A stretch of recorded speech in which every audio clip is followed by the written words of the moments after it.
His name was Hanratty, and we worked together at Bud Spud's. The first time I saw him, I thought, Christ, now they're hiring the undead. He had this long back hunched over at the neck like a shepherd's crook. His nose was hooked, his chin weak, his teeth bucked, but what stood out most about Hanratty were the two big black patches under his eyes. Anyway, the first few weeks, I stayed low-key like the parole officer told me. No complaining, no squabbling, no pushing pills on a new client base.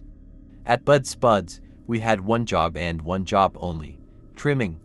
The machine, I called him Tate, coughed out partially cooked and oiled potatoes, and as saps on the conveyor belt had to remove any black bits.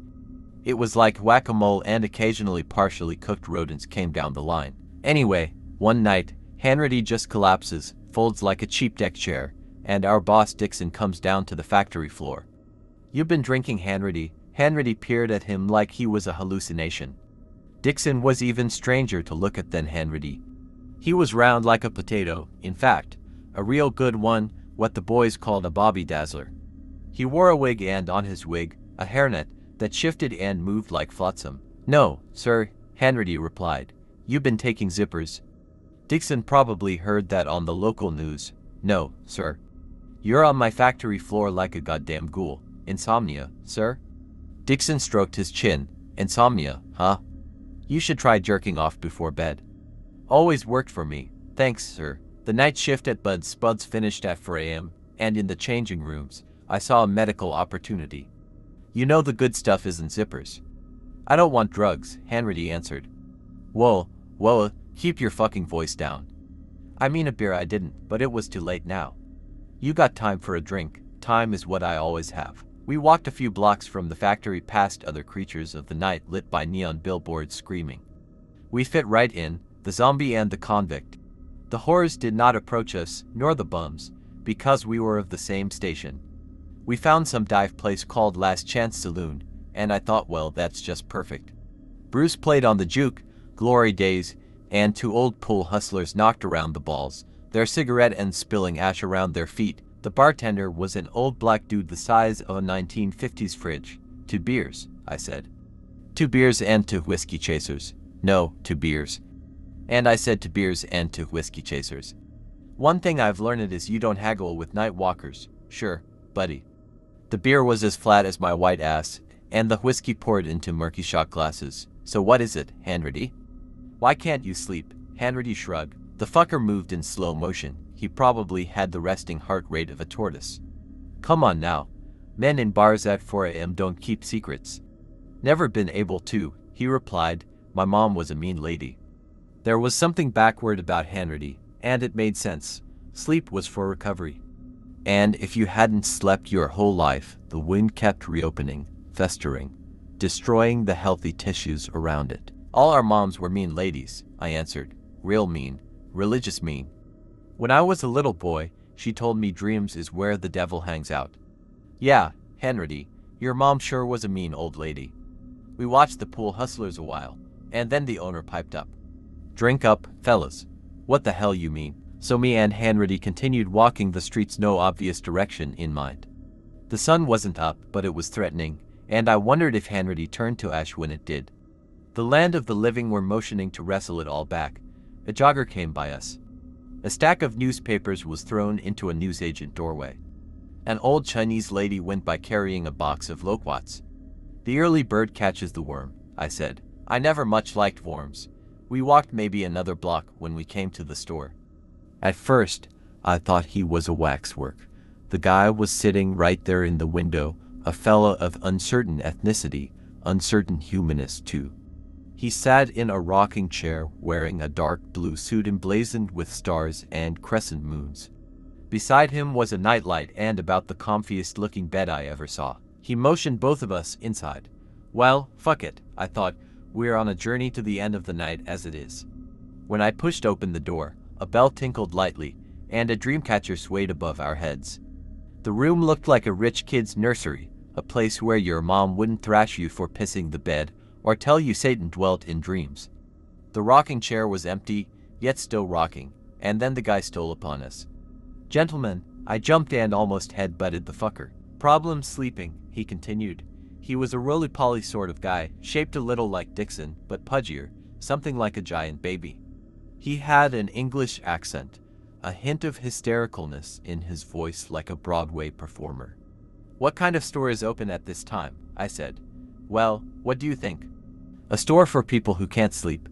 Glancing around, I saw the sign Dreamcake Inc. and then his name tagged Mr. Melatonin. A store for people who can't sleep, what kind of gibberish is that? "Well, there are stores for people who want to stay awake." "There are, yes," Mr. Melatonin's moon face swelled. "We call them cafes. And there are stores for people who want to forget. Bars. And stores for people who are hungry. We call them—" "I get it," I said, cutting him off, "but what pills are you pushing to get people to sleep?" "Tablets, no. Never. Natural nocturnalism." I looked back as if to say, "Well, fuck you, buddy." Maybe I sense competition. A lot of people who buy narcotics do it because they can't sleep. "Think narcolepsy? What is it you do?" Hanratty said. "A simple procedure." "How simple?" "Our technical team inserts a chip into your cerebral cortex. Voila. An 8-hour visit from Somnus." I laughed.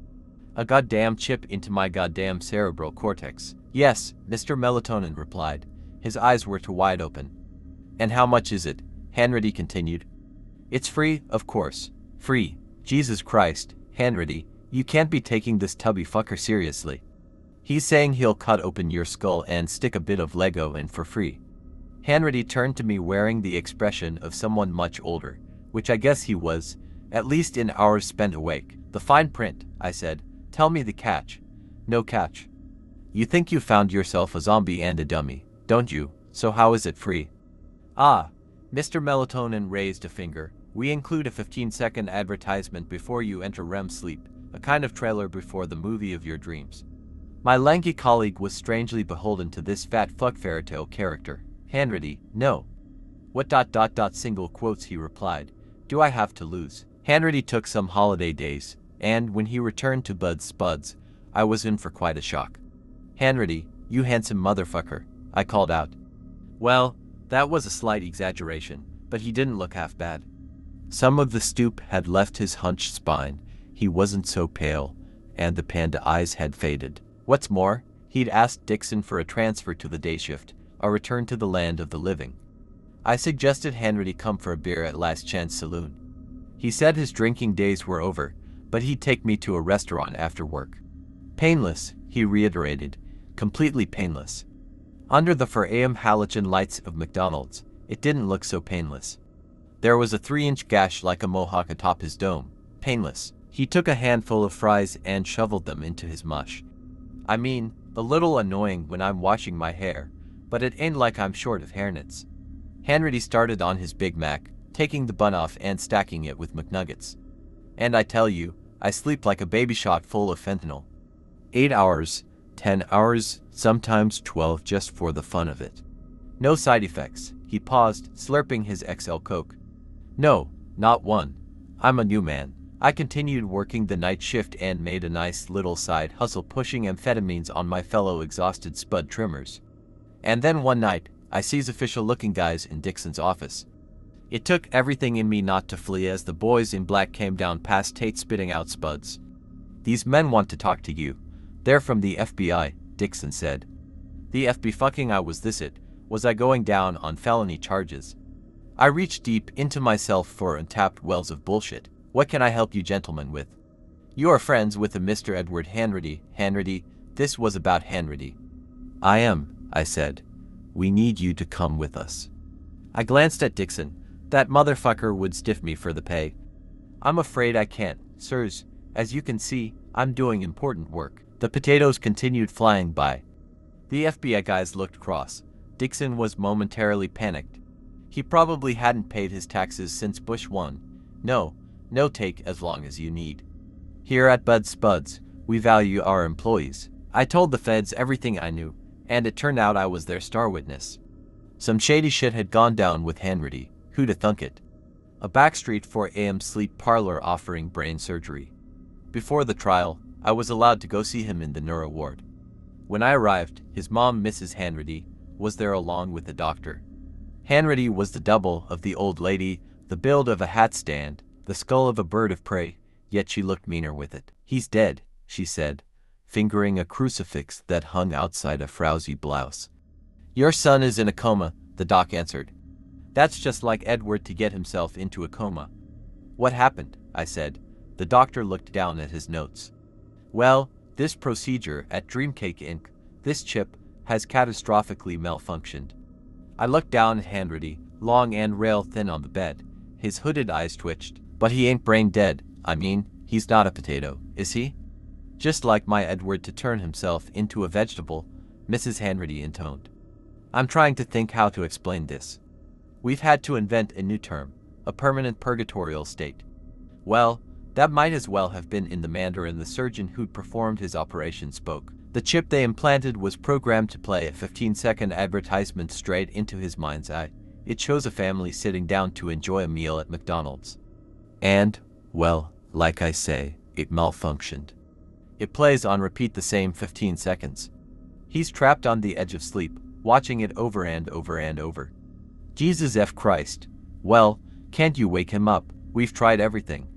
"Well, can't you put him to sleep?" A flicker went through the doctor's eye that seemed to say permanent sleep would be a mercy.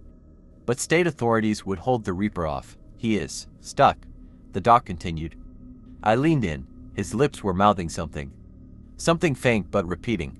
It took me a while, but I got the pattern. "Ba da ba ba, I'm lovin' it." The doctor took his torch and shone it into Hanratty's peepers. I expected a kind of blank stare, but his pupils were fixed into narrow pinpricks of horror. It wasn't like at the movies when you can cover your eyes when Jason catches up, or in a dream when your 4th grade math teacher throws abacus balls at you, and you pinch your skin to wake up. I'd only ever seen that look in people tripping on magic mushrooms, in those trips that turn nasty and send a fair amount of guys out of their minds. But even with shrooms, there was an endpoint. That fucker was in it for eternity, and he certainly wasn't loving it any more than a man chained up in a Chinese dungeon is as the next water droplet hits his forehead. Just like my Edward, his religious nutcake of a mom continued to get himself stuck. We fell silent, and the machines around him bleeped, and his lips moved, repeating the jingle again and again and again.